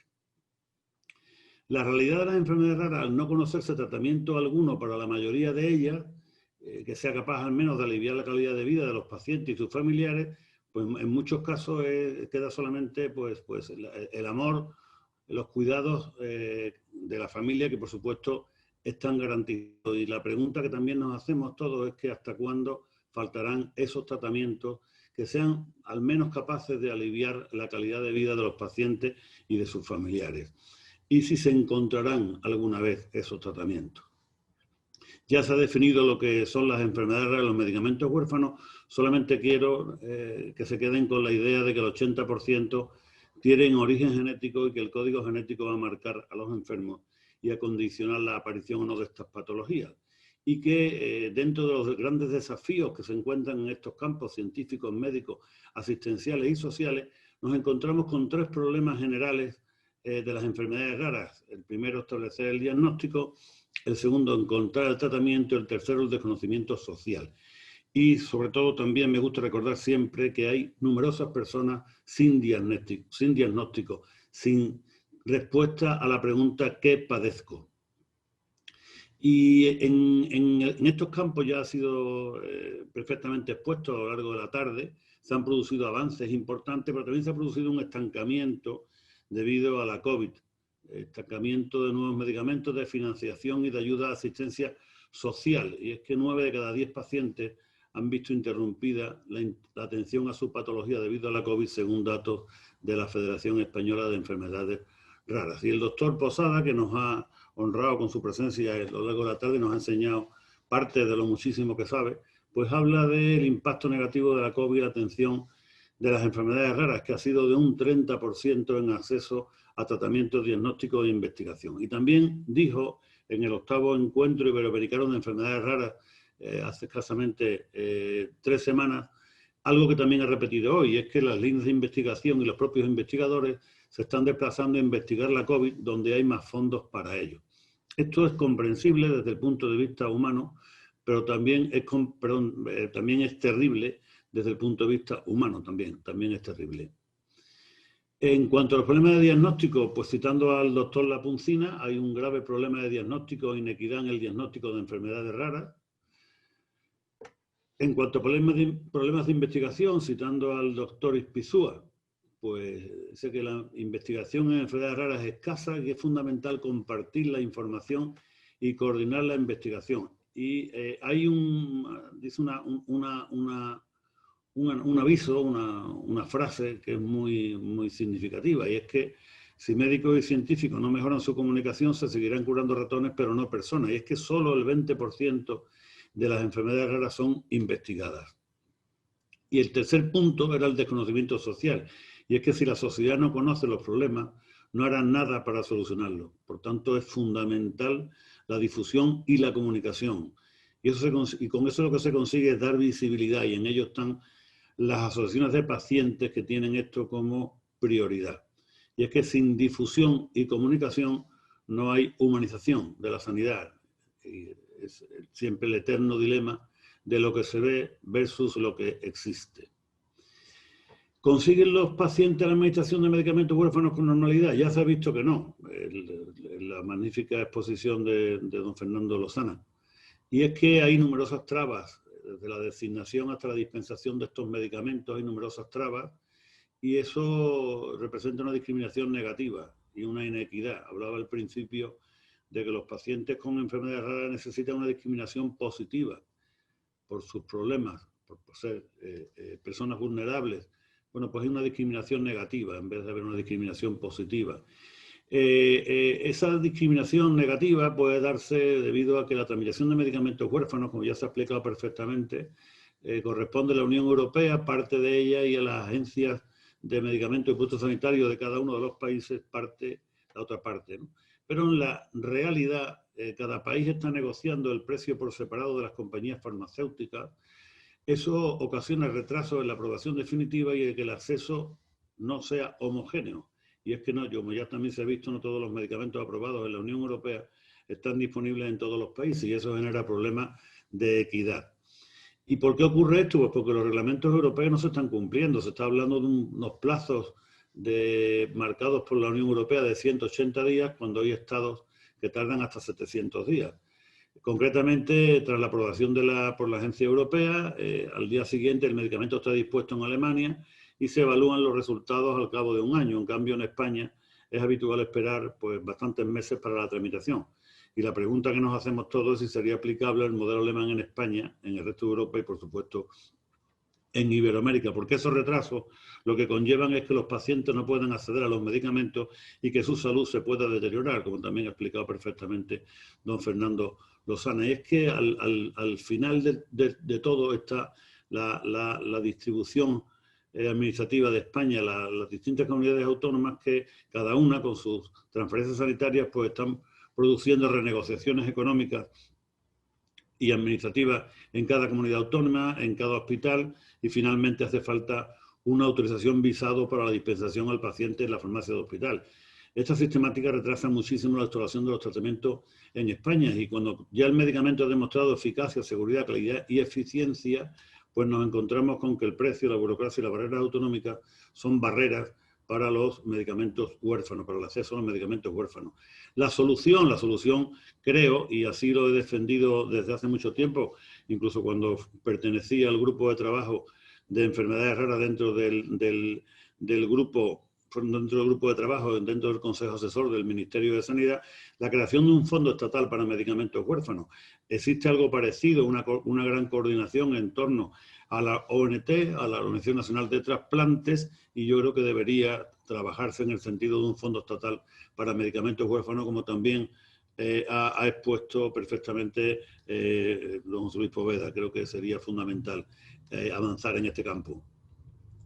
¿Cuál es el análisis de situación? Por tanto, que un medicamento comercializado en Europa puede que no esté disponible en todos los países, que eso genera inequidad, y que si el medicamento está autorizado pero no está financiado, ¿quién va a abonar su tratamiento? O sea, un medicamento autorizado o no financiado es una incongruencia, porque un buen medicamento para un paciente es el que está disponible, se le administre al paciente en el país donde vive. Si no, será un medicamento huérfano magnífico, pero no será un medicamento útil. Les decía al principio que el 80% de las patologías tiene origen genético y que el código genético va a marcar a los enfermos y a condicionar la aparición o no de las patologías. Y hay otro código que entra en juego, que es el código postal. El código postal va a marcar a los enfermos y a condicionar el diagnóstico, el tratamiento o no de las enfermedades raras. Y eso genera inequidad en todas las regiones y países. Ocurre lo mismo, como también ha sido expuesto anteriormente de una forma mucho más clara que la pueda hacer yo. ¿Cuál es también el análisis de situación? El análisis de situación es que hay pacientes aguardando la autorización burocrática para la instalación de su tratamiento. Médicos que ven retrasadas sus prescripciones analíticas de derivación o farmacoterapéuticas mientras se resuelven las autorizaciones. Familiares que no tienen respuesta a sus preguntas o no entienden las que reciben. Y discriminación, por supuesto, como hemos dicho, según el lugar de residencia del paciente. Se ha comentado antes por don Fernando Lozano los medicamentos que reciben el calificativo de medicamentos de alto impacto. Ahí tienen algunos de ellos y los costes por tratamiento año. Aquí puede que esté la clave de todo lo que estamos hablando, de toda esta burocracia y toda este retraso en la tramitación. Entonces, ¿qué ocurre? Pues que inicialmente, hace 20 y tantos años, cuando empezamos a trabajar en estos campos, pues los enfermos, su entorno, los profesionales sanitarios, la administración, la sociedad en general, miraba a la industria farmacéutica en busca de una respuesta. ¿Por qué no se investiga? ¿Por qué no se investiga? Era la pregunta clave en aquellos años. Pero es que posteriormente los enfermos, su entorno, los profesionales sanitarios, la industria y la sociedad están mirando a la administración en busca de una respuesta. Y la respuesta es ¿por qué estas trabas? ¿Por qué no se me administran mis medicamentos? Y al final, pues parece ser que, como también ha comentado don Fernando Lozano, los pacientes se van a tener que poner a mirar hacia otros sitios en buscar la solución de las enfermedades raras. Y pueden ser los tribunales de justicia, algunos ejemplos también han sido citados anteriormente, o la protesta ciudadana, la recogida de firmas para que se aplique un tratamiento, se administre un tratamiento, en este caso de Duchenne, a unos niños que la padecían, ¿no? ¿Cuál es el valor social de los medicamentos huérfanos? Pues la llegada de un medicamento huérfano no supone solamente una mejora directa y evidente en la salud y calidad de vida de los pacientes, es que esa innovación farmacéutica en enfermedades raras ha aportado conocimientos para otras enfermedades, ha aportado mayor eficiencia e importantes ahorros para el sistema sanitario y la sociedad. Ha aportado beneficios y esto permite liberar recursos sanitarios y no sanitarios para otros fines o patologías, desde consultas médicas hasta pruebas analíticas, el consumo de medicamentos vinculados a hospitalizaciones, la reducción de los cuidados domiciliarios a los pacientes y la mejora de la productividad de pacientes que pueden volver antes a trabajar, a estudiar y ver reducida, por tanto, la duración de sus bajas laborales. Los avances en el ámbito de las enfermedades raras han sido notables, como se está viendo, y se han producido en los últimos años grandes avances que han reducido la sintomatología, el sufrimiento de los pacientes, han mejorado su calidad de vida, han reducido el tiempo de diagnóstico y se han obtenido mejoras sustanciales en la supervivencia y, como decía, en la calidad de vida. Pero ¿cuántas personas siguen viviendo gracias a los medicamentos huérfanos? ¿Cuántas han mejorado su calidad de vida?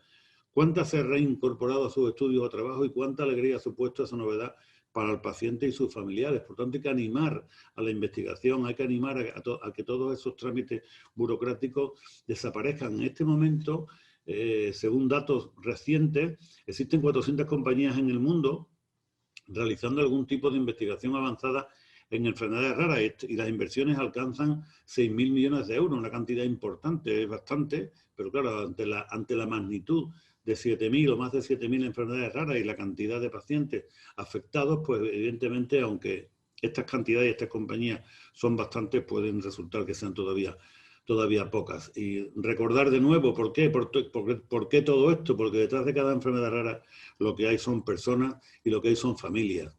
Y para terminar, pues somos conscientes de que hemos llegado tarde para solucionar el problema de muchas personas, pero siempre me gusta dar un mensaje de optimismo, porque aún estamos a tiempo de solucionar el problema de otras muchas, y ojalá dentro de nada, dentro de unos años, pues seamos capaces de tener pues esos 1.000 medicamentos que se comentaban en la mesa anterior. El mensaje que también doy es que no podemos parar de investigar, no podemos parar de denunciar, no podemos parar de trabajar, no podemos de parar de ayudarnos unos a otros, debemos continuar juntos porque es la única solución que hay para este grandísimo problema que tenemos sobre la mesa. Muchísimas gracias a todos por su atención, es un honor participar en esta mesa y con estos ponentes. Muchas gracias.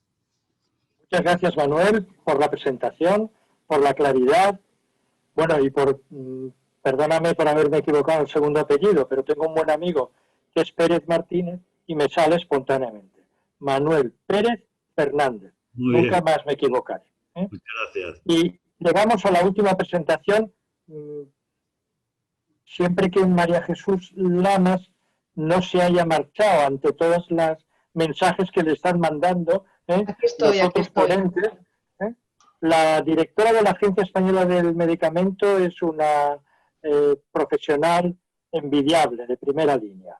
Una brillante carrera, doctora en farmacia y adquiriendo responsabilidades progresivas y enfrentándose a la responsabilidad. Yo creo que eso es muy importante decirlo, porque la Agencia del Medicamento es la garantía que tenemos. Ella no es la que distribuye el dinero. O sea, los que están preguntando sobre financiación no es la Agencia del Medicamento. La Agencia del Medicamento es un organismo asesor, es un organismo que toma decisiones, pero que garantiza la seguridad, la eficacia, la eficiencia del medicamento y el acceso a los pacientes.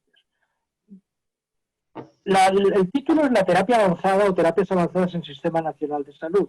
Yo creo que en el ámbito de las enfermedades raras, María Jesús, nos tienes que contar algo más.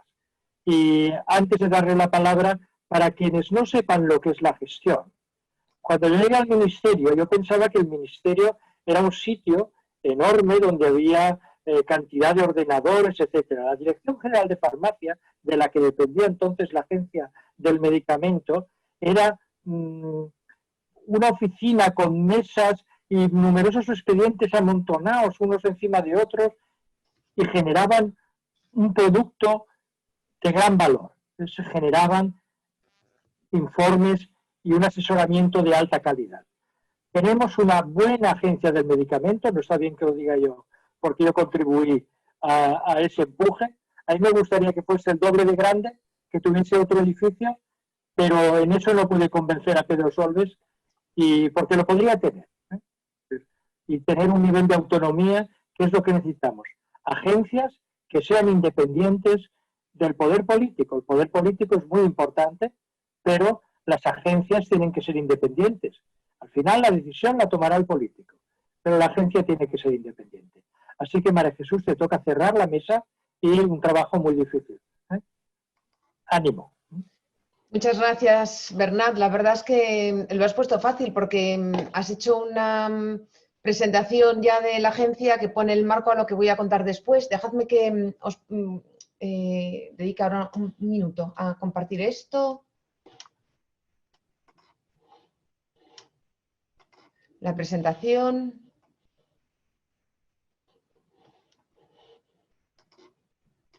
Así. ¿Lo veis bien, verdad? ¿Me estáis oyendo y lo veis? ¿Sí? Muy bien, perfecto, María Jesús. Perfecto. Bueno, muchas gracias a Juan Carrión, a la Asociación de Genes por la invitación, Bernat por tu cariñosa presentación y por darme la oportunidad de encontrarme en esta mesa, aunque sea así a distancia, y ver en la pantalla pues, a viejos amigos que hacía mucho tiempo que no teníamos la oportunidad de encontrarnos y compartir ni mesa redonda, ni trabajo, ni otra cosa. Decía que agradecía la introducción que has hecho porque has puesto el foco sobre algo en lo que yo quería hacer hincapié al empezar la presentación. Efectivamente, me habéis pedido que hable de terapias avanzadas en el Sistema Nacional de Salud y esto dentro de una mesa con un concepto más amplio de retos del sistema para garantizar el acceso a medicamentos huérfanos. Entonces yo tengo que decir que el acceso normalmente se entiende por una parte de lo que en la agencia entendemos por el acceso. El acceso es desde que nace la primera idea que da lugar a una investigación preclínica porque es una hipótesis interesante que tiene una base racional suficiente para iniciar un proyecto, pasando por la investigación clínica, los ensayos clínicos, que tienen que ser evaluados y autorizados por la agencia, que tienen que responder sobre todo al interés del paciente, del enfermo, respetar la metodología científica como para que los resultados que se obtienen sean reproducibles, interpretables y suficientes para conceder una autorización y al mismo tiempo respetando postulados éticos donde prime el interés y protección de la persona. A continuación evaluaríamos toda la documentación que se ha generado desde la forma en que se ha fabricado el medicamento, a lo que llamamos calidad, los datos de investigación preclínica suficientes para la investigación clínica y los datos de investigación clínica, que es la que se hace en personas, y en función del dictamen de esta evaluación se concede una autorización o no. Y estos dos últimos pasos, el segundo y el tercero, son los que hacemos las agencias reguladoras, en el caso de España, la agencia española, bien directamente o bien participando en la agencia europea, que está compuesta por comités donde se representan todas las agencias nacionales y nuestros evaluadores son los delegados nacionales en esta agencia. Y el último paso, el último, pero que es el que normalmente ocupa más espacio y a lo que se les suele llamar acceso, es ya el del acceso efectivo por los pacientes, que tiene que ver pues, con precio, financiación e inclusión en la cartera común de prestaciones del Sistema Nacional de Salud. Bueno, dado este marco, vamos ahora con las terapias avanzadas. ¿Qué son terapias avanzadas? Bueno, pues lo primero que diré es que son medicamentos, así los llama la regulación de terapia avanzada, y que pueden ser o bien células, o bien terapia génica, o bien tejidos obtenidos por ingeniería tisular, o bien combinados de lo anterior. Se diferencia en la complejidad mucho de cualquier otro medicamento de síntesis química o incluso de origen biológico, porque estos son medicamentos vivos, con mucha complejidad en su fabricación y mucha dificultad en su investigación clínica.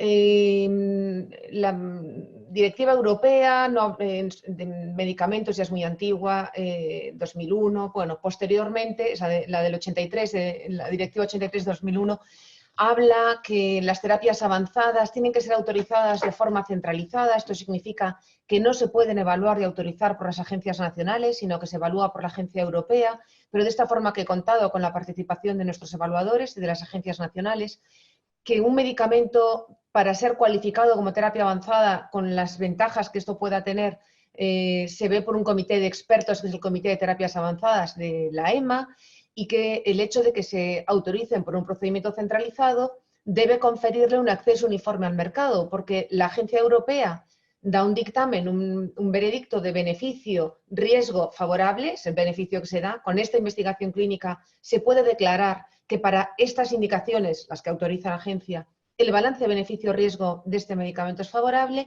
y con ese dictamen la Comisión Europea concede la autorización de comercialización, que es vinculante para los 27 Estados miembros. El hecho de que se haga una evaluación por una única agencia donde están todos representados, todas las agencias nacionales, pues le da criterios armonizados de evaluación y de aceptación, por tanto, por todos los países.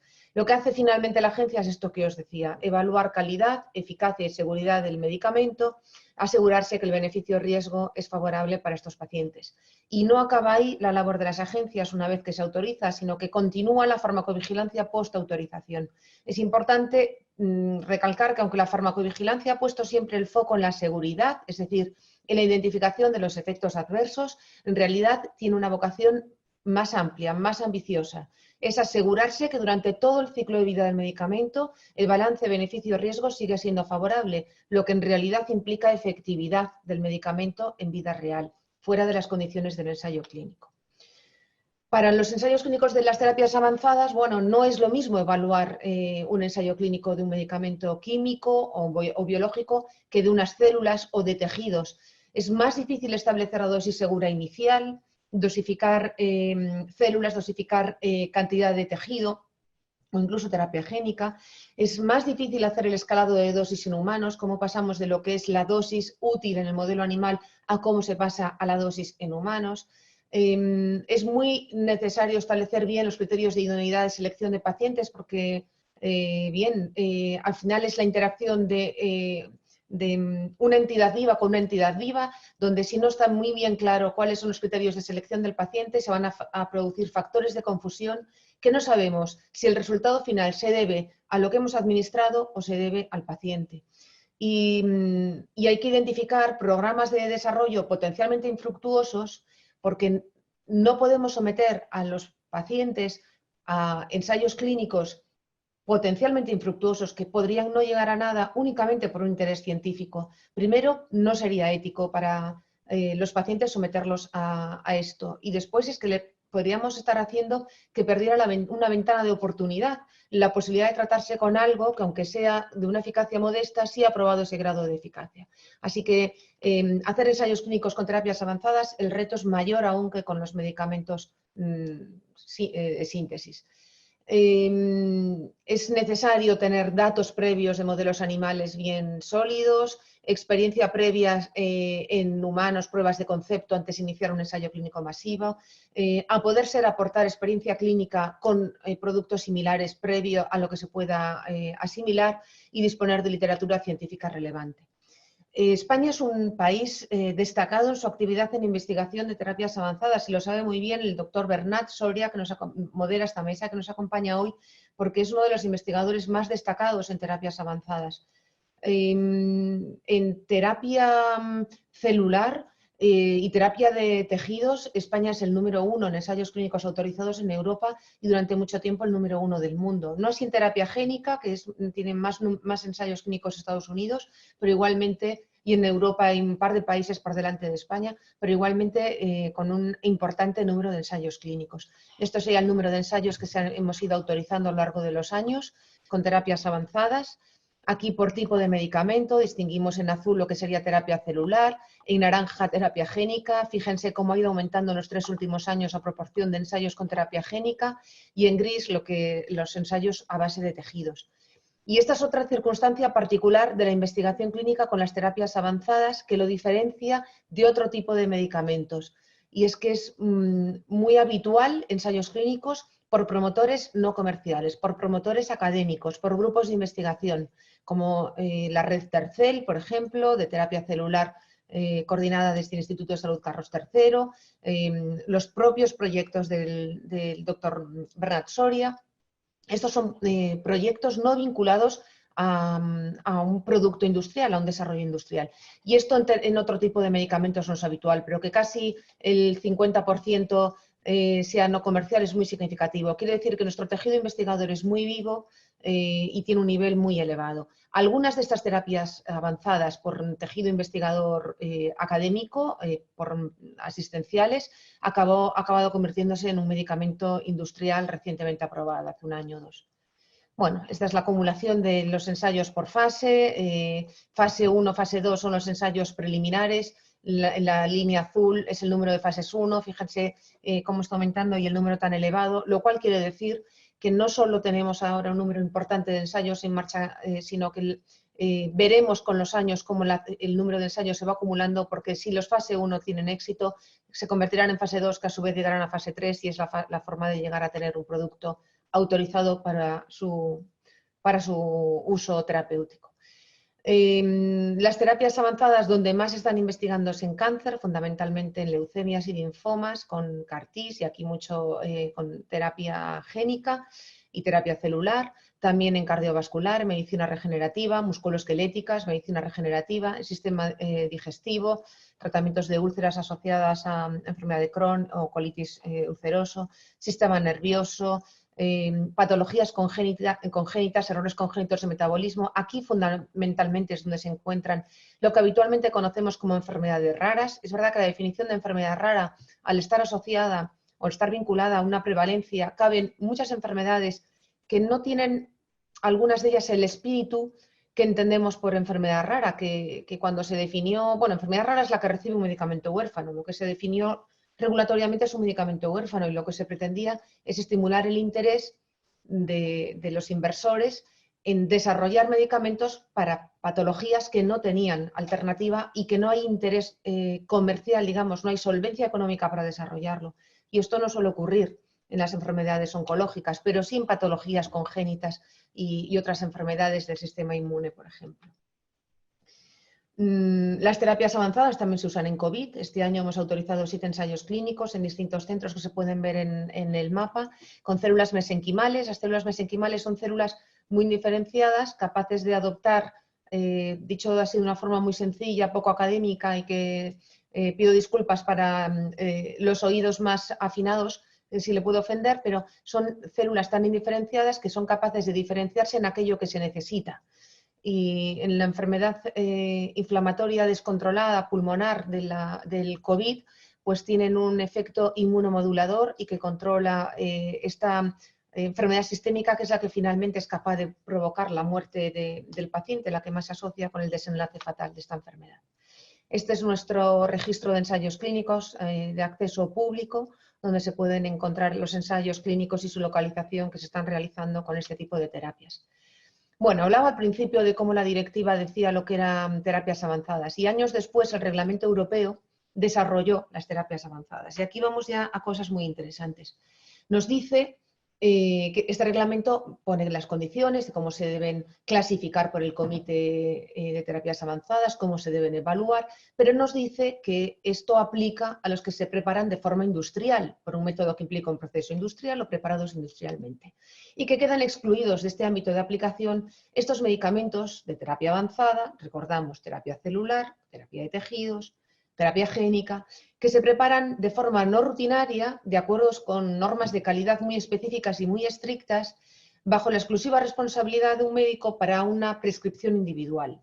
Haciendo un salto en el espacio enorme, esto parece que se refiere a una prescripción de una fórmula magistral, entendiendo que la fórmula magistral, pues hablamos de medicamentos químicos, por entendernos. Es decir, que las terapias celulares que responden a esta situación no están dentro de esta regulación y permite que a los hospitales o a los centros de investigación donde se puede demostrar de forma fehaciente que la fabricación de estas terapias cumplen normas de calidad específicas y que tienen como finalidad cubrir una necesidad médica no cubierta y generar conocimiento, se les pueda conceder una cláusula de exclusión hospitalaria o cláusula de exención, es decir, de exclusión, de exención a cumplir la normativa que se le exige a los medicamentos de terapias avanzadas industriales. En España desarrollamos esta parte de la cláusula de exclusión con un Real Decreto que establece los requisitos que debe tener los medicamentos que se fabrican en estos centros en cuanto a su calidad, seguridad y eficacia. Y esto tengo que decir que no ha sido fácil. España ha sido líder de la defensa de esta cláusula de exclusión en Europa. La Comisión Europea tenía mucho miedo de que la fabricación de terapias en los hospitales o en los centros de investigación celulares pudiera ser una competencia desleal contra la libertad de mercado, contra la protección de mercado de los medicamentos industriales, pero lo que hicimos ver es que la terapia celular y la terapia génica está mucho más pegada al investigador académico, al investigador asistencial, al clínico, que cualquier otra investigación de medicamentos. Y que si solo se va a permitir utilizar los medicamentos cuando han hecho todo su desarrollo industrial, perderíamos la oportunidad, por una parte, de estimular el conocimiento y la investigación de este tejido investigador del que he hablado, y por otra parte, los pacientes con necesidades médicas no cubiertas, y en esto entran los pacientes con enfermedades raras, de poder tratarse con medicamentos útiles. Este es el argumento que hemos utilizado. Hemos explicado que los requisitos que se van a exigir a los centros que van a solicitar esta cláusula de exclusión para las normas de correcta fabricación, el ensayo clínico que les vamos a pedir que tengan hechas antes tiene que ser contundente para demostrar que en el momento en que se conceda la cláusula de exclusión a un hospital, ya con los datos que existen, el balance beneficio-riesgo es favorable para tratar a esos pacientes, porque no hay otra alternativa mejor y porque se les supone un medicamento de una calidad suficiente y de una seguridad suficiente, y que en todo caso el tiempo en que se utilice este medicamento bajo este permiso servirá para acabar de completar la información necesaria para que en su día este medicamento pueda tener una autorización completa, plena, procedimiento centralizado en la EMA. Y esto no es porque no sea bueno que cada hospital o cada centro fabrique sus propios medicamentos para sus pacientes. Es porque si son suficientemente buenos y así se demuestra, lo ideal es que todos los pacientes que tengan esa enfermedad puedan beneficiarse de ese medicamento y no únicamente aquellos que lo reciben en ese hospital. Y la forma de que esto ocurra es convertir esa fabricación ad hoc específica de ese centro para esos pacientes en una producción industrial capaz de llegar a todos los hospitales y a todos los mercados. Hay algunas condiciones especiales para la cláusula de exclusión. Lo que concede la Agencia Española es una autorización de uso, no se llama autorización de comercialización y de hecho no se puede comercializar. Se puede utilizar únicamente bajo las condiciones que se le autoriza, que son las que aparecen en una ficha técnica igual que la de un medicamento industrial. El propietario de la autorización es la institución, normalmente un hospital, y el responsable último, el gerente o persona responsable de ese hospital. El procedimiento, bueno, se pretende ayudar a la investigación, está exento de tasas. Esta cláusula de exclusión tiene una validez inicial de 3 años, aunque se hace una revisión anual. Tiene que estar muy claro que se pueda trazar toda la terapia celular cumpliendo no solo las directivas del medicamento, sino también las que corresponden a tejidos y a células o a sangre y componentes sanguíneos y todo lo que corresponde a farmacovigilancia. De hecho, cada centro tiene que tener un responsable de farmacovigilancia, igual que si el centro fuera un laboratorio industrial, que tiene que tener su responsable de farmacovigilancia. Tiene que asegurarse que todas las reacciones adversas o que todos los incidentes relacionados con la aplicación de este medicamento se identifiquen, se notifiquen a la Agencia Española de Medicamentos y nosotros procederíamos a analizarlo para ver la causalidad. No es fácil. Jesús, ¿Sí? Si puedes concentrar el mensaje porque llevamos 3 minutos. Muy bien, pues ya acabo. Gracias. No es fácil obtener esta cláusula de exclusión, no es únicamente por la base científica y el conocimiento que deben tener los investigadores, es que las instalaciones y las normas que les vamos a exigir son muy estrictas. Tiene que cumplir lo más parecido a las normas de correcta fabricación de la industria, a las normas de buena práctica clínica, los ensayos clínicos y las normas de buena práctica farmacovigilancia. Y cada centro tiene un responsable técnico de las instalaciones. Hoy en la mesa tenemos a uno, el doctor Poveda, el responsable de las instalaciones de su hospital, la FE, lo cual es de un gran mérito haberlo conseguido porque somos muy estrictos. Este es uno de los medicamentos que se ha autorizado por cláusula de exclusión. Es un tratamiento basado también en células mesenquimales para utilizar en daño medular, en daño de médula, al Hospital Clínica de Hierro. Pues autorización, llegamos a esa parte que normalmente se centra todo el mundo en el acceso. Una vez que las agencias han concedido una autorización de plena comercialización o por cláusula de exclusión, pues conviene coposicionar a los medicamentos esto que llamamos informe de posicionamiento terapéutico, que consiste en identificar cuál es el valor añadido frente a sus alternativas, en hacer el análisis de efectividad comparada con alternativas reales a las que no se comparó durante el ensayo clínico. Y esto al final consiste en cuantificar su valor y es una herramienta útil para las autoridades de financiación y precio, para la Dirección General de Farmacia, la Comisión Interministerial de Precio. Y continúa, por nuestra parte, aquí sí somos responsables, en evaluación continua del balance beneficio-riesgo favorable a través de las herramientas de farmacovigilancia. Esto es un ejemplo de 2 informes de posicionamiento terapéutico en los que participó la agencia en la parte de efectividad clínica comparada de los 2 CAR-Ts, que después se utilizaron para desarrollar el plan de abordaje de las terapias avanzadas del Sistema Nacional de Salud, que coordina la Dirección General de Cartera Común de Farmacia, con la idea de proporcionar equidad y garantizar la calidad en el acceso a estos medicamentos. Aprovecho para lanzar este mensaje. La notificación de efectos adversos está abierta en la página de la agencia Notifica RAM a todos, profesionales sanitarios, pero también a pacientes y ciudadanos. Muchas gracias por su atención y permitirme compartir este momento con ustedes. Muchas gracias, María Jesús, por esta presentación tan académica, pero a su vez tan práctica, ¿no? Que es en lo que estamos. He ido recibiendo preguntas por el chat y he procurado concentrarlas en 2 bloques, sin poderlas dirigir. Lo primero que tengo que decir es el alto número de mensajes felicitando a los ponentes. Así que yo me sumo a la felicitación a todos los ponentes de la mesa. Los bloques de preguntas tenían que ver, muchas de ellas, con aspectos de tipo económico, los costes de los medicamentos huérfanos. Hemos tenido algunos ejemplos que ha puesto Manuel Pérez Fernández, pero es cierto que nos encontramos con un rango enorme de precios. Y eso derivando también hacia 2 aspectos. Por una parte, hacia la posibilidad de un Fondo Nacional de Financiación de Medicamentos Huérfanos, como más o menos, como existe en otros países. Y por otra parte, un ruego del moderador al FLOR, aunque ahora yo no sé si deberíamos decir FLOR o ciberespacio, ¿no?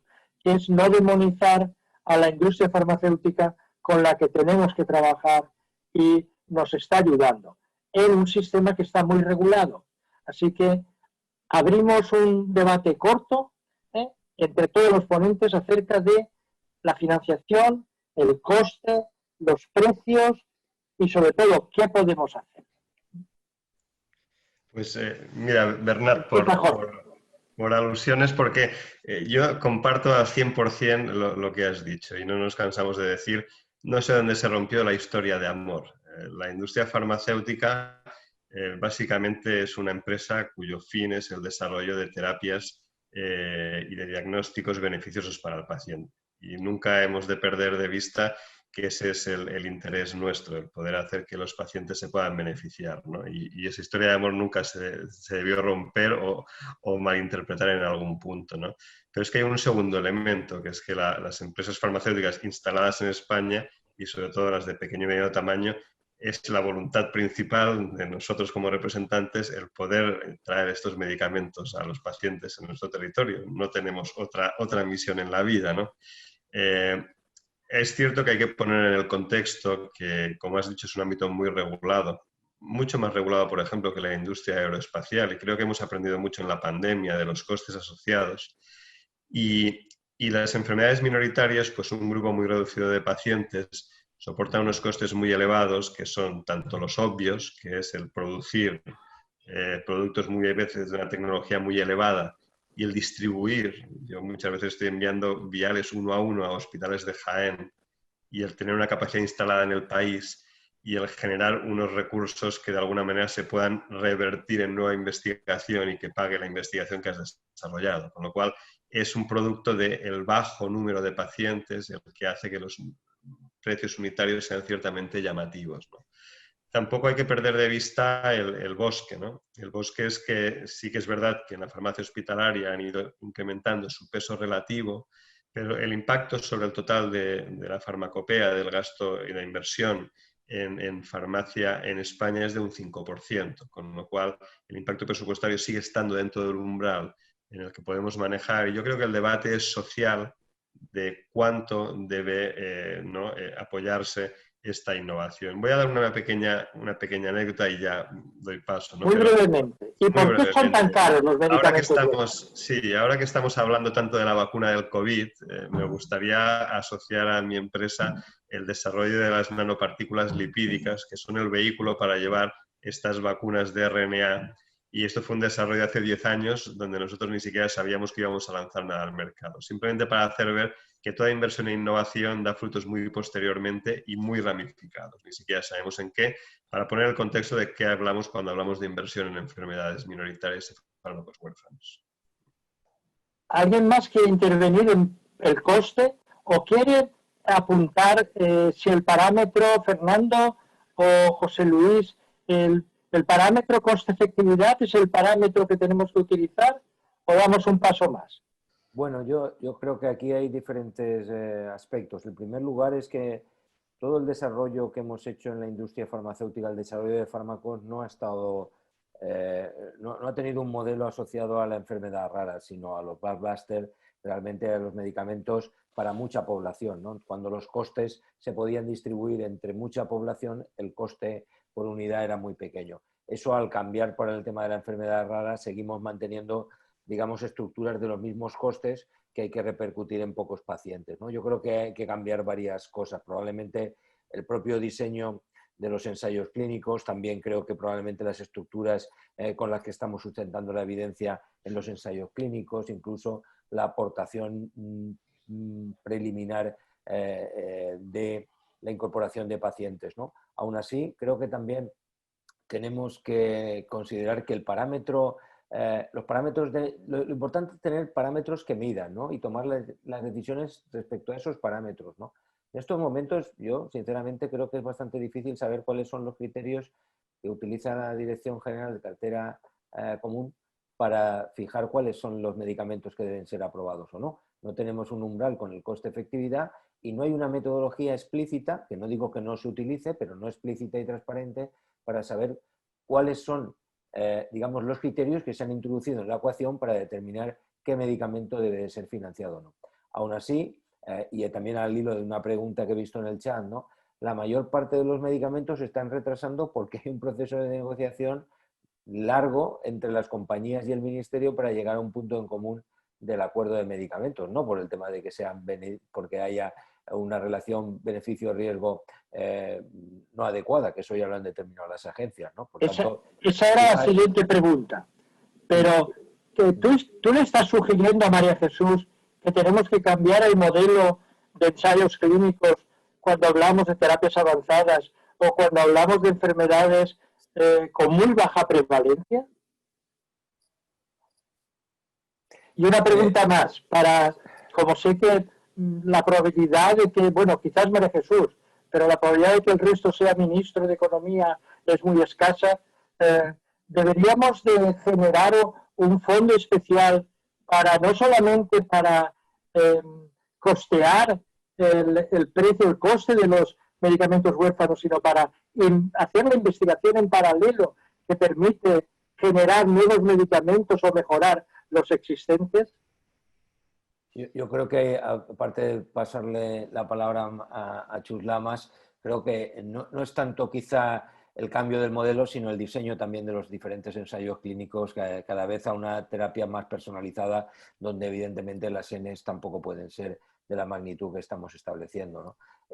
En cualquier caso, refiriendo al coste, al fondo específico, puede ser un fondo específico general o puede ser un fondo específico de las comunidades, ¿no? Lo que hay que entender es que si no existe una partida presupuestaria destinada a estos medicamentos, al final, digamos, la repercusión que tiene sobre el gasto total de cada uno de los servicios de farmacia asociado a un hospital cada vez va a ser más determinante y también dependiente de que tengas cesures, dependiendo de qué paciente te cae a ti. No podemos determinar los presupuestos en función del código postal y no tenemos que buscar otras alternativas que liberen realmente a la presión de los propios hospitales, no de la gobernanza y la responsabilidad con la asociación de costes y por tanto de fondos públicos, sino realmente por algo que está impidiendo realmente el normal desarrollo de lo que son los presupuestos por partidas que deberían de estar sujetos a un riesgo que no es controlable, ¿no? Bueno, me invitáis a que me meta en un jardín que no es exactamente el mío, pero vamos a ver cómo resuelvo. si nos quedamos en la parte final de fijación de precio, la decisión a la que se llegue por el precio es una cuestión de dos, una cuestión de la industria que está pidiendo lo que considera legítimo y necesita, y de la administración y el Estado, que somos todos, que quiere decidir lo que puede pagar. No deja de ser sorprendente que normalmente el público toma partido por la industria y es muy de agradecer que haya hecho el esfuerzo investigador, que haya arriesgado sus inversiones y que se haya dedicado a aumentar el conocimiento, pero al final quien está en el otro lado de la mesa es quien está gestionando nuestros impuestos, que normalmente cuenta con menos con simpatías por parte del público. En todo caso, en esa mesa la agencia no participa, yo tampoco, y ya no voy a abundar más. Pero es verdad que hay fases previas en el desarrollo de estos medicamentos de los huérfanos, y ya no hablo de las terapias avanzadas, que pueden estar relacionados con los precios finales que tienen. Y de hecho esto es algo que se está debatiendo mucho en la estrategia farmacéutica europea y hemos debatido en el Comité Farmacéutico de Bruselas, porque se entiende que el reglamento de huérfanos ha sido un éxito porque ha conseguido tener un elevadísimo número de medicamentos huérfanos autorizados, pero yo no diría que el éxito es ese, yo diría que el éxito es cuántos medicamentos huérfanos están mejorando la vida de las personas, cuántas enfermedades ahora son más llevaderas o cuánto sufrimiento se ha aliviado gracias a estos medicamentos. El reglamento de medicamentos huérfanos lo que pretende es colocar determinados incentivos para que se investigue y se alivie el sufrimiento de las personas, y lo que hay que quizá revisar es si se están colocando los incentivos en el sitio adecuado, porque igual lo que se puede hacer es repensar esto, que los medicamentos huérfanos que lleguen a una autorización tengan una eficacia contundente. No suele haber muchos problemas en financiar medicamentos cuando su eficacia es muy contundente. Hay medicamentos caros que no han tardado tanto en tener precio y financiación. El problema es más cuando la incertidumbre en la eficacia es muy alta. Quizá con medicamentos con menos incertidumbre pues sería más fácil llegar a un acuerdo. En todo caso, casi hablo desde la barrera, porque no participo en los procesos de financiación.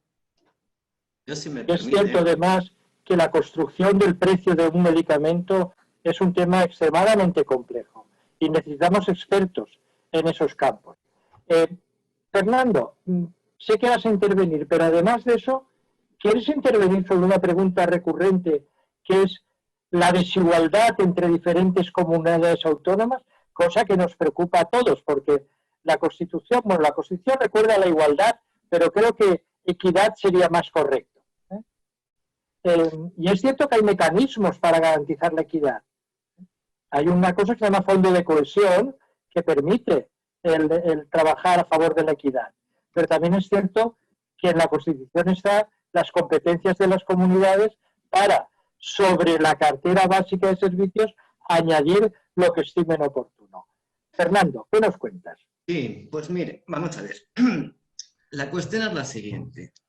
Volvemos un poco, todo lo que se ha hablado hoy es un poco una síntesis. Aquí estamos hablando de personas vulnerables, como afirmaba antes don Manuel. Son personas vulnerables.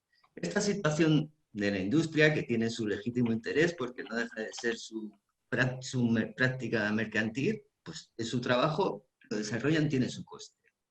Nos encontramos con una situación que realmente se puede salvar, como dice alguno de los ponentes, con ese fondo estatal. Partiendo de la base, aquí es donde hago ya el quiebro con las comunidades autónomas y con todos los demás, entonces realmente sí garantizaríamos el derecho a la vida. Ese derecho a la vida que se ha puesto de manifiesto por el COVID, yo me quedo en mi casa igual que el resto de las personas que están asistiendo a este congreso porque teníamos que salvar vidas. Pues en este caso es igual, nuestra sociedad se sustenta sobre vidas. Sin vidas no hay sociedad. Deberíamos potenciar esa situación, buscar ese encuentro entre la industria, el regulador, el pagador, porque al final resulta que hay sitios donde se están poniendo tratamientos porque se entiende que sí, se ponen y en otros no. ¿Yo por qué, siendo un ciudadano de Murcia, como fue el primer asunto que llevé, por qué yo no tenía acceso a un medicamento huérfano? Porque padezco una distrofia de Duchenne y a mí se me negaba ese uso compasivo cuando estaba en una edad idónea, según decía el equipo tratante, para hacerlo, mientras que en otros sitios sí se estaba haciendo. ¿Por qué aquí sí y aquí no? Es la discriminación que antes se hablaba del código postal. Entonces llega un momento que la situación de la equidad que usted planteaba Esa situación de equidad no existe, pero no existe ahora en los medicamentos huérfanos, ni en las enfermedades raras, ni nada más, porque se está poniendo de manifiesto con el sistema sanitario que tenemos.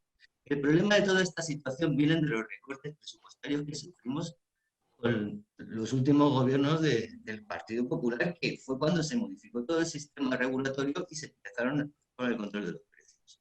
Entonces, esta situación, insisto, es poner de manifiesto que estamos ante personas, que es lo que hemos coincidido todos hoy, personas. Esas personas necesitan esa sociedad de la que forman parte porque tienen que garantizar, como antes decía, calidad de vida. Si no hacemos esto, la equidad que usted me plantea, esa famosa equidad que aparece como principio de derecho en la Ley General de Sanidad, eso no existe. Estamos cerrando, Fernando. Muchas gracias. Evidentemente todos estamos a favor de la equidad, pero tenemos que hacer eso compatible con un sistema. Y me gustaría, la última pregunta, dirigírsela a Manuel Pérez Fernández, que sé que quiere intervenir, pero aparte de eso le quiero preguntar, ¿tú ves el vaso medio lleno o medio vacío?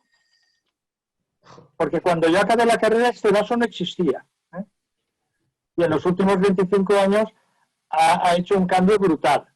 Así que, Manuel, por favor. Yo el vaso lo veo medio, con tendencias a llenarse, pero no con tendencia a vaciarse, ¿no? Yo quería comentar, por conectar la pregunta que me hace Bernat, al debate anterior. Después de analizar muchísimo todo el tema de la financiación, de que el precio en el que el medicamento se autoriza no tiene nada que ver con el medicamento, con el precio que finalmente se paga por el medicamento en cada uno de los hospitales, por esas negociaciones que estamos hablando, que a veces tardan demasiado tiempo. Como ese precio no tiene nada que ver el principio con el final, y después de, como comento, el tiempo en el que estuve en el grupo asesor del Ministerio en enfermedades raras, yo siempre he considerado que lo idóneo era un fondo nacional, porque el problema es nacional. Si un fondo de cada comunidad autónoma, hay comunidades autónomas más ricas, comunidades autónomas más pobres, hay, como hemos dicho también, el código genético interviene muchísimo y hay patologías que genéticamente se pueden producir más en una región que en otra. Por ejemplo, el síndrome de Andrade, hay dos focos, uno en Valverde del Camino y otro en Mallorca. O sea, al haber esa concentración, o puede haber esa concentración, y hospitales de referencia, unidades de referencia que reciben pacientes de otras comunidades autónomas, al final lo mejor es un fondo estatal. Es complicado, he puesto ante el ejemplo de la Organización Nacional de Trasplantes, pero es que recientemente ha habido un trasplante multiorgánico en el que han trabajado 200 sanitarios para conseguir ese trasplante multiorgánico. Se ha hablado del éxito sanitario que ha supuesto y nadie ha preguntado por cuánto ha costado. Yo me alegro muchísimo de ese trasplante y no voy a preguntar cuánto ha costado, pero ¿por qué tenemos que estar siempre en el debate económico en el tema de las enfermedades raras y no entrar en un debate más global del costo de la sanidad y de la financiación y de quién dependen esos fondos? Yo creo que es un debate que habría que tener. Muy bien, muchas gracias a todos. Ha sido un debate extraordinario. Creo que sabéis que está grabado y por lo tanto disponible para poder volver. Se han presentado puntos de vista coincidentes en el objetivo, pero desde diferentes ámbitos. Y antes había una pregunta que no sé quién la ha hecho, y si se me permite haré una pequeña broma de mi etapa de ministro. Yo, el instrumento que más vi manejar a los consejeros, yo me peleaba con el ministro de Economía, como corresponde a cualquier ministro, pelearse con Economía. Pero el instrumento que más manejaban los consejeros era la calculadora. Es decir, cuando se hacía una propuesta, estaban ya con la máquina de calcular viendo cómo nos quedábamos. Así que esa calculadora, Manolo, Jorge, José Luis, María Jesús, Fernando, todos los asistentes y organizadores, la calculadora esa la vamos a poner al servicio de los pacientes. Muchas gracias a todos. Muchas gracias, un placer como siempre. Gracias. Gracias. Ahora. Adiós. Adiós.